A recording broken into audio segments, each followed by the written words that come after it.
Hello, beautiful beings. So, I wanted to make a video today, which is about chronic illness and the experience of it, and some of the ways to cope with it, and some of the issues that come up when you're going through these kind of trials. And I felt more drawn back to the psychological side this year in particular. I'm currently doing an online counselling course, and I am also recovering from a period of ill health this year. Um, and it's been really interesting because it's helped me to reflect back on some other periods of ill health in my past that when I was in my early 20s, I had an illness where I would just randomly fall over in the street. My legs would just totally give way. And I also had this uncontrollable jerking movements, particularly of my legs, and a lot of chronic pain and things like that. And it was quite a sort of scary and unnerving time that my body was out of control and it was trying to figure out what was going on exactly. Going through different healthcare professionals with different opinions on what was going on. I luckily recovered from that, and then in my mid-20s, so about 7 years later, 5 years later, I had another illness where I woke up with the left side of my face was numb, and that quickly progressed to my whole left side of my body, and also just random general numbness, as well as chronic pain again, and obviously fatigue from having these issues with numbness made it quite difficult to walk and things. And so again, I recovered from that after about 6 months, and this year I, as a result of having COVID, have been having some breathing difficulties, and that has given me some issues with fatigue, like very, very quickly getting tired out and things like that. And I feel like throughout my life, having had these personal experiences, as well as then working as a healthcare professional and also having a degree in psychology, I have quite an insight into the experience of health and how it affects you in a multifaceted way. And also, the different things I help to heal myself, the ways of thinking and coping with that period of uncertainty, I feel is really important. And particularly something that I found being a woman is that there's a real dichotomy in the healthcare professional arena between stereotyping people, as well as the breaking apart of mental health and physical health. And what I found, particularly as a woman, is almost having to prove my physical ill health to be taken seriously, because there's always this underlying almost hysteria complex of are you sure you're not just stressed? are you sure there's nothing that you can do about it? Just go get a good night's sleep, you'll feel better in the morning. And seeing how differently men and women are actually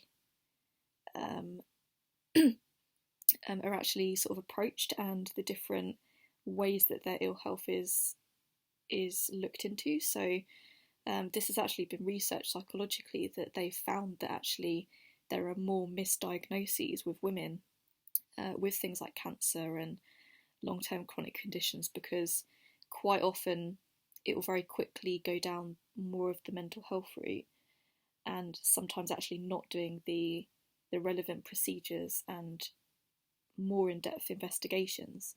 So if a man comes in with issues with their heart, it's more likely that they will have investigations, whereas with women it will more likely be looked at, oh, is it stress that's making your heart go up and things like that. So it's interesting being immersed in that system and how it affected my ways of coping, because I very much had to, I guess, put on the role of I've got it all together and it is just the physical health, and having to deny, like, no, I'm not anxious, like having to almost prove it. And yeah, it's very different, my experiences, from when I've gone through all of these different doctors and then finding one that took me seriously, and how much of an absolute relief that is for someone to take it at face value rather than trying to look at the underlying things behind it.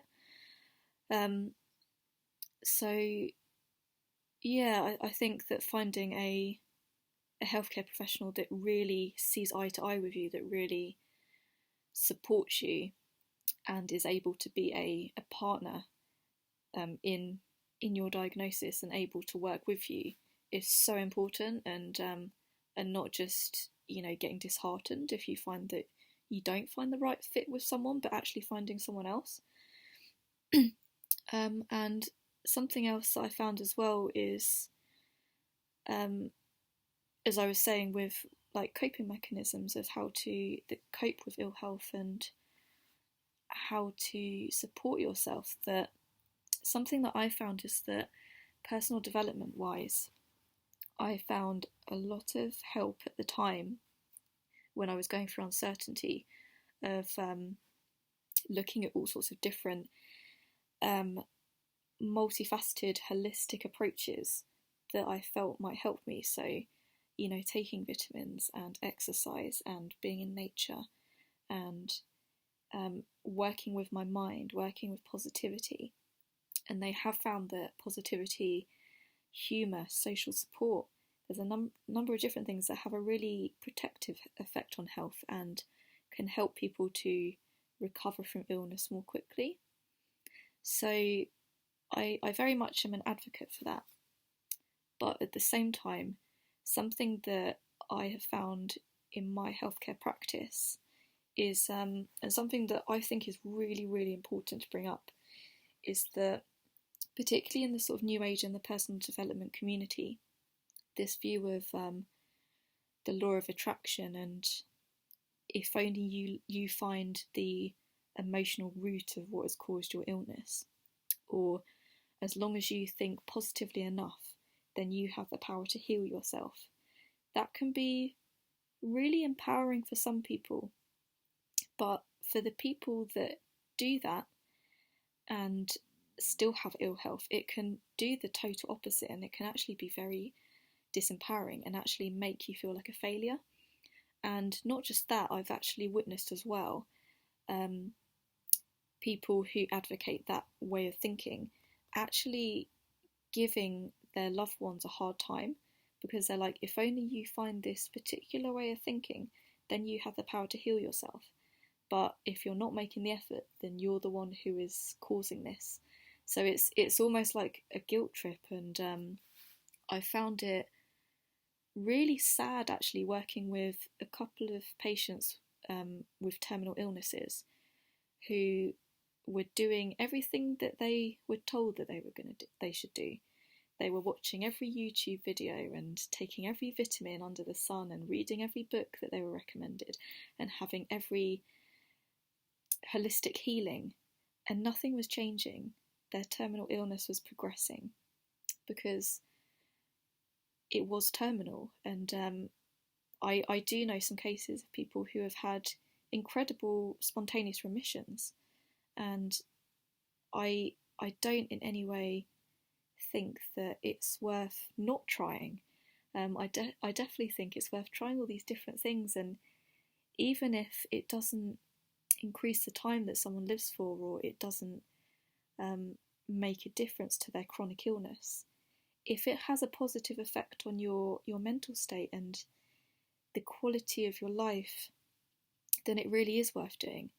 But if it does the opposite and it actually is almost like this countdown to failure, then again it isn't worth doing.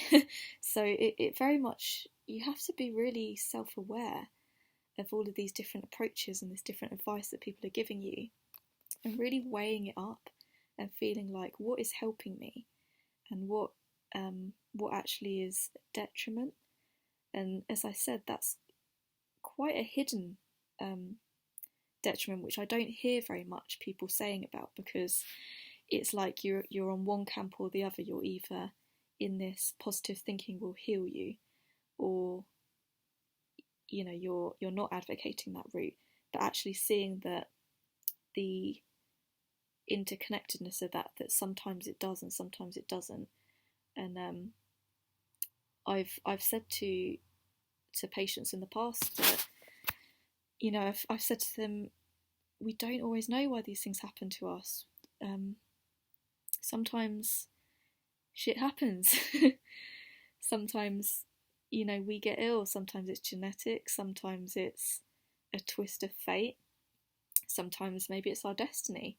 Maybe we're supposed to have this particular illness to know what it's like. Maybe it's our karma.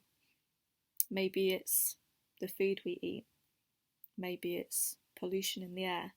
There's so many different factors that we could contribute towards why things are happening. There's so many different modes of perception. But yeah, as I said, sometimes we don't know. Sometimes we have to deal with the uncertainty that this is happening. This just is. And trying to deal with where we are. And I find particularly dealing with the psychological element, I can struggle with, that it's almost like I'm trying to put on a brave face and I'm trying to prove that I'm better than I really am, because I have this inherent fear of being the victim, of being seen as being this, I don't know, wet blanket, or this person who's like a downer because they're always like not on top. And I know that this is a fear for quite a few people, that like the fear of, I guess, like being a burden or getting in the way, or like being seen by your illness, being seen by disability or what you can't do rather than what you can do, and all of the value that you can have. So a conversation I was having with a friend the other day, and I was thinking about, was how actually, like your value and your wholeness is not inherent on how much you're giving to society all the time. So it's not like you did these many hours of work, tick, tick, tick, tick, tick, you have this amount of value. Or if you're not doing that, then you're suddenly worthless.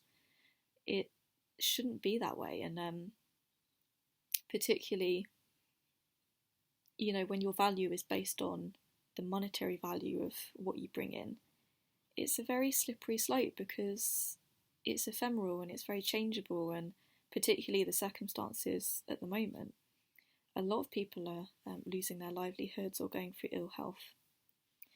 And it's been really interesting for me, because I'm part of a few support groups of people who are going through this long COVID experience at the moment, and a lot of them are healthcare professionals, and obviously particularly healthcare professionals, we're very used to running ourselves into the ground, of really hitting the ground running. So we're used to doing 12-hour shifts and dealing with the uncertainty of not knowing what we're going to get at work. Things can be very, very fast paced and really put us through our paces. So to go from being the ones that are in control to the ones that are at the mercy of being looked after, or not knowing what's going on with our own health, can be quite unsettling for us. And in some ways, I think it's a blessing in disguise that so many healthcare professionals are getting ill at the moment, because particularly I found it quite funny that we had this whole clapping the NHS of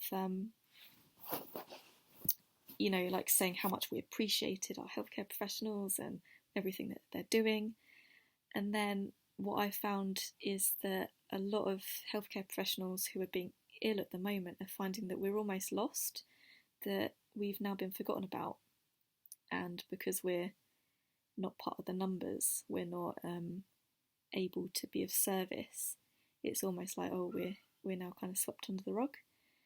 And it was quite good that some doctors have banded together and written to things like the British Medical Journal to try to campaign for rehabilitation services that are going to help us to get back to where we are, to be able to work again and things. But what I've also found as well, my personal experience with the mask debate, yes, I'm going to leave that there, is that I've really struggled to wear a mask because of having these severe asthma symptoms as a result of having COVID. And because of that, I went within a week. So when they did the mandatory mask change in the law, I went from being a hero to almost being a villain within a week. That suddenly it was I was posting stuff of, oh, does anyone know where I can get veg boxes from and things, because I can't go in shops, and then just getting a whole barrage online of people judging me for why I wasn't wearing a mask, and I must be a fragile snowflake for not being able to, and even after sharing my story of actually I got it because I'm a nurse and got ill during the pandemic, I still got the same response, which was quite surprising. That it really showed how much this kind of division has taken hold at the moment, of us versus them, and rather than really seeing each other with compassion and understanding and seeing what all of us have been going through, and obviously trying to protect each other, but also looking at kind of disability law, and actually, are we just going to forget about our people that we're here to protect and things? So it's been a really interesting experience for me, because it's allowed me to gain an insight into what it's like for people who are chronically ill all the time, really, of how people see you and how people judge you and things. And I know that looking after people in the past, I've walked down the street with people with MS, and had people saying under their breath that you could hear, oh, it's terrible that she's drunk and things like that, because of them not being able to walk in a straight line. And just, it's amazing how much we come to these snap decisions about each other sometimes, rather than seeing the real picture of who they are, and really showing each other compassion. So yeah, I feel like I've kind of gone off on a tangent a little bit, but at the same time I do feel like it's a really relevant thing to share, that the experience of chronic illness and coping is very changeable, and we're quite often feel like we're at the mercy of how other people, what other people think about us. That quite often, we can be quite proud people, that we want to be seen as being strong and being in control and being valuable. And when we're not seen in that way, or we fear that we're not seen in that way, it can be quite unsettling. And although obviously it's been quite difficult, some of the life experiences that I've had, I've also found that it's been incredibly valuable to me, because it's been times where I've been forced to slow down no matter what happens.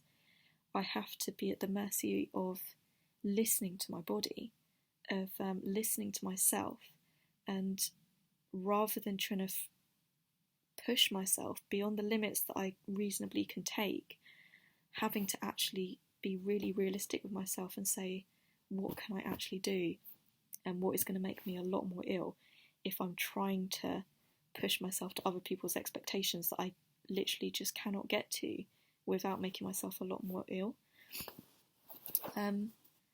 And particularly in the healthcare professional arena, I find that there's a lot of shaming of even when people are well, it's almost like I can carry on for this many years and do it this way, and I can keep showing up for these shifts, so you guys should be able to do it as well. And if you're not able to live up to that expectation, it's almost like you're a failure. And the truth is that in healthcare professionals have a very high burnout rate, which is why there is such a high discrepancy of a lack of numbers in the country, because people get into it, get burned out very quickly, and can't carry on.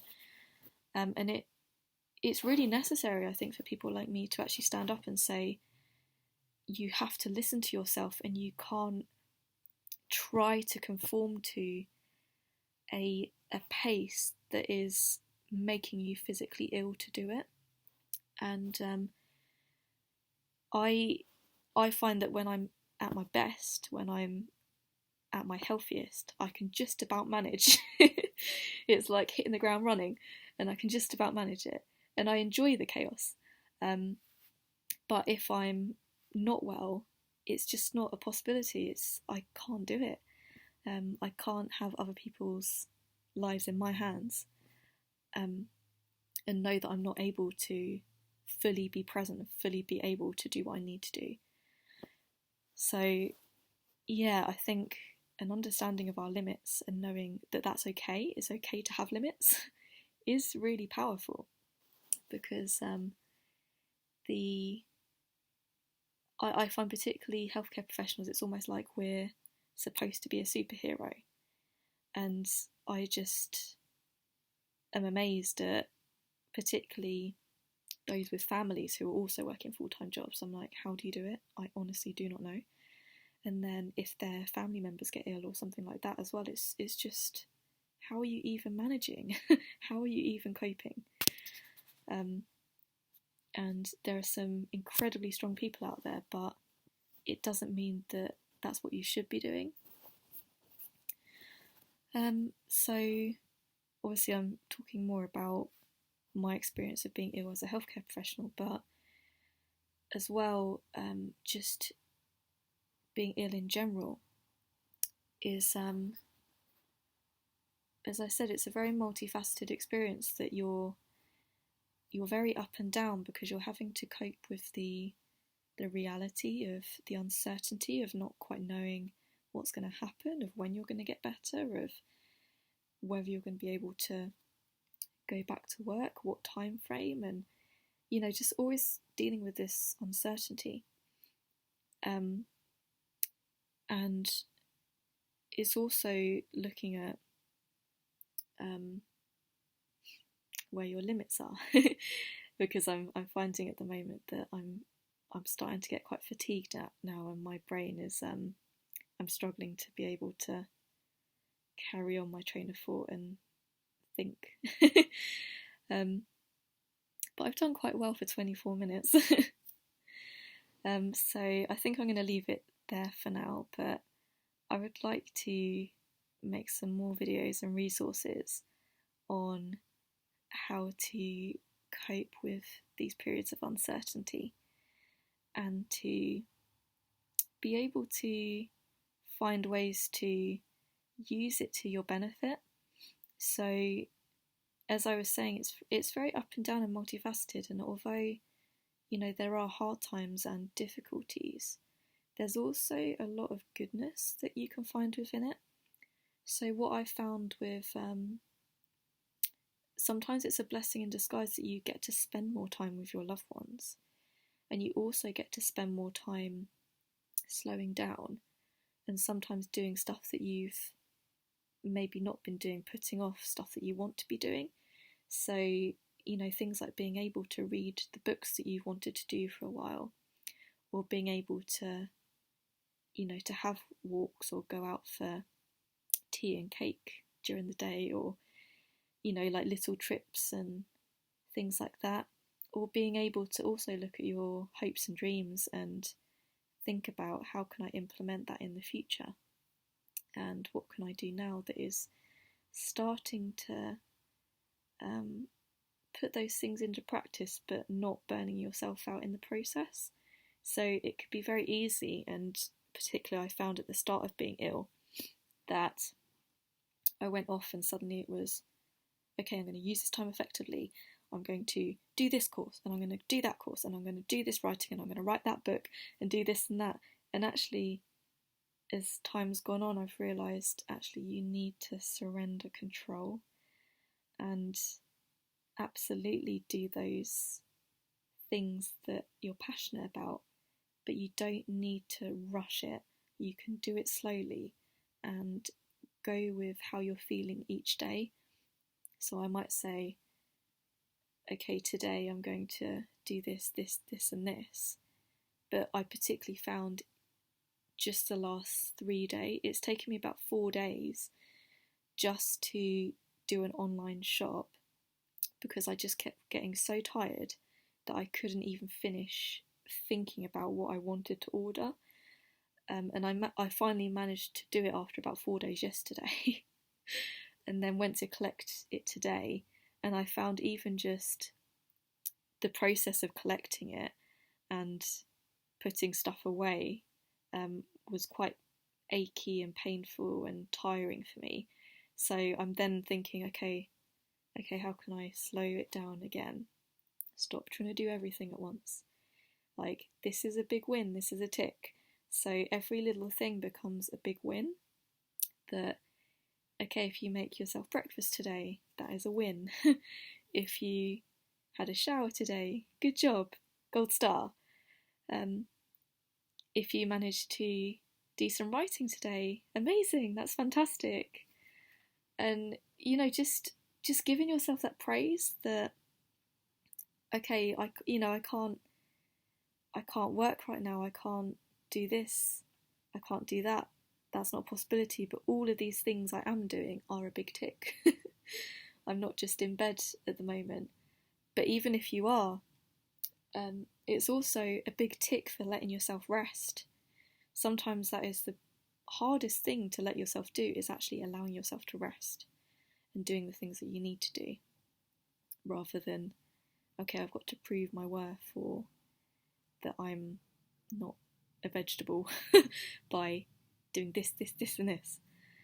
So yeah, there's so much to it psychologically that you go through, that you learn about yourself by being self-aware through this process of being made to slow down, of being made to listen to your body, being made to listen to yourself, being made to listen to your limits, and how you see your identity and how you feel like being ill affects your identity, and being able to be kind to yourself and see that you have worth no matter what happens. So that's all I'm going to talk about today, beautiful people, but I hope that does help you, and I'll happily make another video in the future if you want to maybe tell me what you found interesting and what you maybe want to hear more about. And as I said, I'd like to make some more resources on things that I feel have helped me on my journey. Things like gratitude and meditation and walks and how I reframe my thinking and things. And so I've got a lot of resources and a lot of tips that I use basically. But for now I'm going to rest. So lots of love, beautiful people.